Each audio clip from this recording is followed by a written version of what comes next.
Ben ritrovati dalla redazione. Un'ambulanza della Sogit si è scontrata contro un autobus della Trieste Trasporti all'altezza dell'incrocio di via Battisti e via Xidias a Trieste. L'incidente è avvenuto ieri, nello scontro è rimasta coinvolta anche una Peugeot. Feriti lievemente sia l'autista dell'autobus sia il conducente dell'auto, entrambi sono stati trasportati a Cattinara per gli accertamenti del caso. Un ragazzo del 2002 è stato soccorso dai sanitari del 118 dopo essere rimasto vittima di un capottamento mentre si trovava alla guida della sua autovettura. L'incidente è avvenuto a Trieste in via Cabolto. Le condizioni del ragazzo non hanno destato preoccupazioni.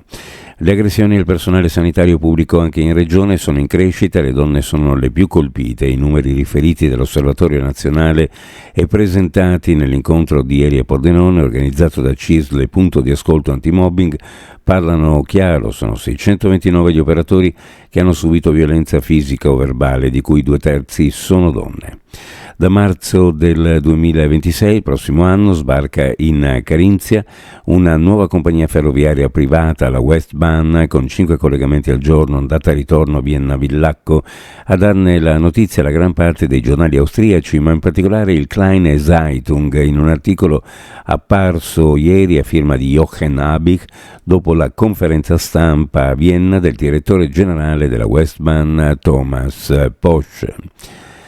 Pordenone ce l'ha fatta, sarà la capitale italiana della cultura 2027 dopo le audizioni pubbliche delle 10 città finaliste in corsa per il titolo di capitale italiana della cultura 2027 svoltesi a Roma.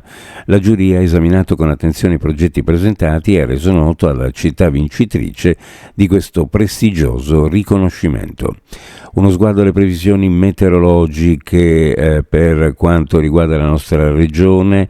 Ancora piogge abbondanti, in giornata rimarrà tempo instabile con cielo da variabile nuvoloso e probabili piogge sparse intermittenti, in genere moderate sulla costa, abbondanti probabilmente anche temporalesche sulle altre zone.